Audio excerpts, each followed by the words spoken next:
petroleum. Is that some of their oil back? And what is this going to do to the Gulf in the end?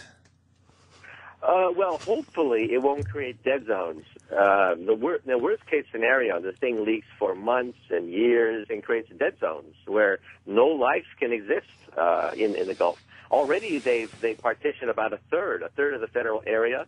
It's off limits to fishing, a third of it. Wow. So we're talking about large portions of the Gulf becoming a permanent dead zone unless they can cap this thing this week. And, the relief well in August, we have problems there with the relief well. The relief well, by the way, is the gold standard. That's the gold standard for stopping an oil leak.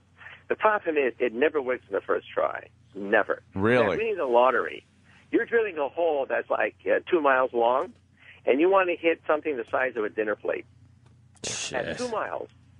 Wow. They're not going to do it. Well, where does this rank? Redrill. Where does this disaster rank on disasters? Is this one of the worst of all times, or? No. There have been other ones that were actually bigger. However, the economic damage, the property damage, this could rank perhaps number one in terms of the ultimate property damage and lawsuits that it generates.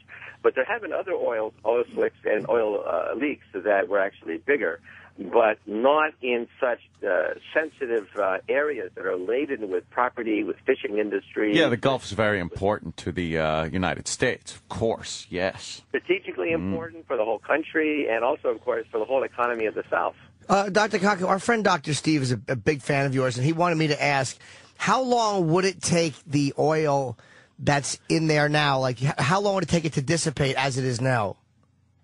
Oh, that's hard to say because we don't even know how much is down there.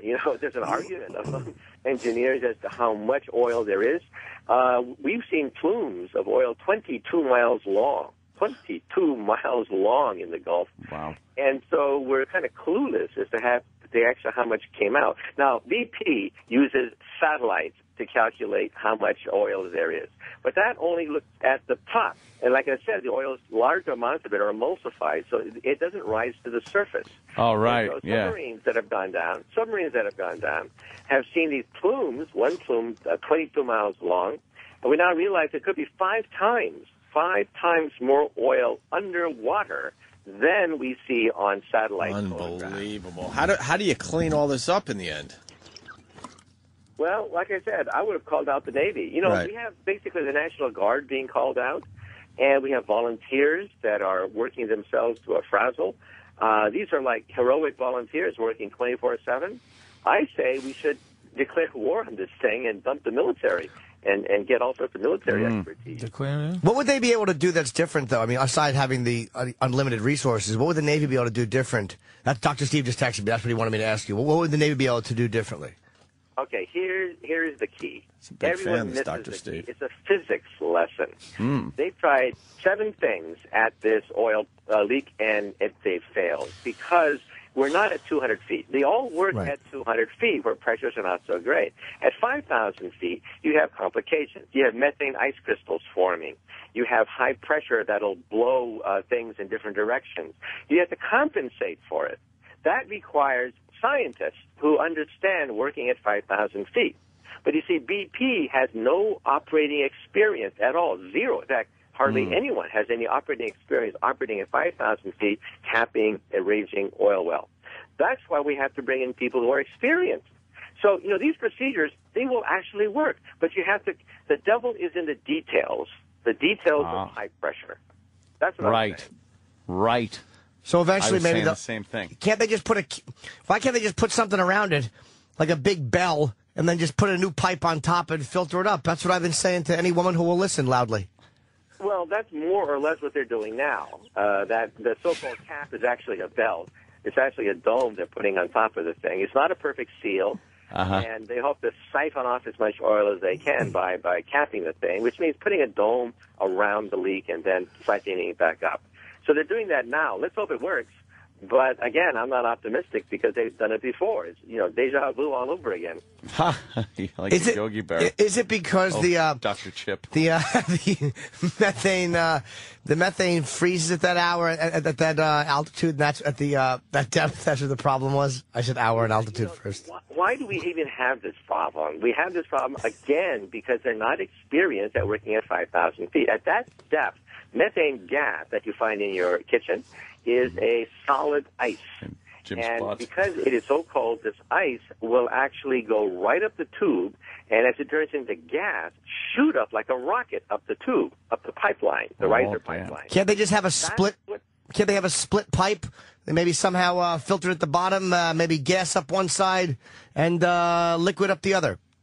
No, it's all mixed. It's a mix. You saw the pictures, right? The bubbles in the picture were methane gas, so it's all mixed. You had the mud, you had the oil, you had the gas. It's all mixed together. So in other words, it was methane gas that caused the problem. It's methane gas that gummed up the cap last month. It's methane gas in solid form that could once again gum this procedure up. You have to compensate for all the high atmospheric effects, and that's what they're slow to do. But how did they get this shit down there, though? What? Like, they got it, there's pipes and shit down there. What did they do? How did they build that thing? If no one knows about 5,000 feet things, how is there a 5,000 foot destroyed structure at the bottom of the fucking Gulf? Building is not the problem. It's all automated. It's done by robots, done by remote control. It's pretty easy drilling these things. They can drill these things, pretty much anywhere. The problem is you have a leaky fire hydrant, a fire hydrant that blows mud, blows caps back to where you started from. This leaky fire hydrant down there is a non-trivial problem. They thought that what works at 200 feet will work at 5,000 feet. But the pressure there is so much different. It's like having it's like 2,000 feet per square pounds of pressure per square inch per second. Yes, that's the problem. That is the problem that people have always neglected, and that's why it's killing them. The details are killing them right now. It's like the Three Stooges running around. That's what they call us. Like the Three Stooges. Oh, my God. Yeah, the Three Stooges run around trying to get the oil fixed and stuff. So evidently, Doctor, you don't know much about the 5,000 feet situation either. No offense. I'm not trying to be, but you don't know anything about it either. No. You missed the point. No. I didn't miss the point. Yes, you did. 200, 5,000. I'm saying. No. You missed the point. The point is, we have to remove BP from leadership. Make them consultants. No. We're talking about the issue at hand. We're not talking about. We're talking about the impact, not the intent. You talking about cure. We're talking about curing a cold that's in the future. I'm talking about I got a cold right now. The cure for that. Do you know much about 5,000 feet, 2,000 square per inch pressure? Do you personally know how to deal with this kind of stuff? Do you know? No. What I know is that you have to bring in physicists who understand the mechanics of working at high pressure. This is a physics problem. Mm-hmm. It's not so much an engineering problem anymore. It's a physics problem. Well, as a physicist, what do you think the solution is? Like I said, let me read this again. Let me read it again until people understand this. Wait, just say you don't know. He's yelling at you. This is sophistry, sir. You're not saying you don't know. You refuse to go, I don't know. Just say I don't know. Problem. You have to bring in the top physicists. I agree. You're a top physicist. Analyze what the pressure is like. Otherwise, you run like a headless chicken. Yep. That's your question. What do you want to do? I don't fucking know. I'm just an asshole.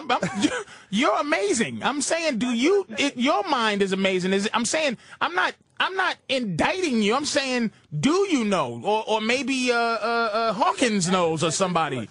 Let's be blunt about this. At the present time, nobody knows because we haven't assembled a team of top physicists who will then say this is not an engineering problem anymore. It's a physics problem. We have to work out how to get this thing working at 5,000 feet. Right. Okay? Right. Then, of the 7 procedures that were tried, all of them working at 200 feet. Every single one will work at 200 feet.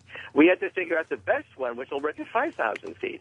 It takes study rather than running around like a chicken saying, woe is me, woe is me, woe is me. So the top physicists. Might not have the answer right now. He's saying they need to put together this think tank and so figure this problem out with physicists because it is a kind of a lot of things, a little bit of fluid dynamics, some pressure, temperature, all kinds of fun things that physicists like to talk about. Yes. Right. And like I said, nobody knows how to deal with it because they haven't assembled this top panel of people who will then take what works at 200 feet and extrapolate all the conditions that are different at 5,000 feet.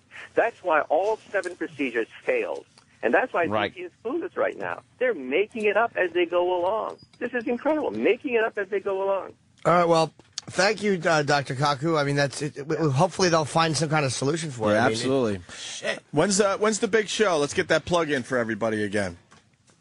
Well, Sci-Fi Science is going into second season starting September. Yep. Very good. We all watch. The #1 new show on the Science Channel and 12 new episodes. Oh, good. Starting in September of this year. Very excited. All right. Thanks, Dr. Kaku. Dr. Kaku, thank you.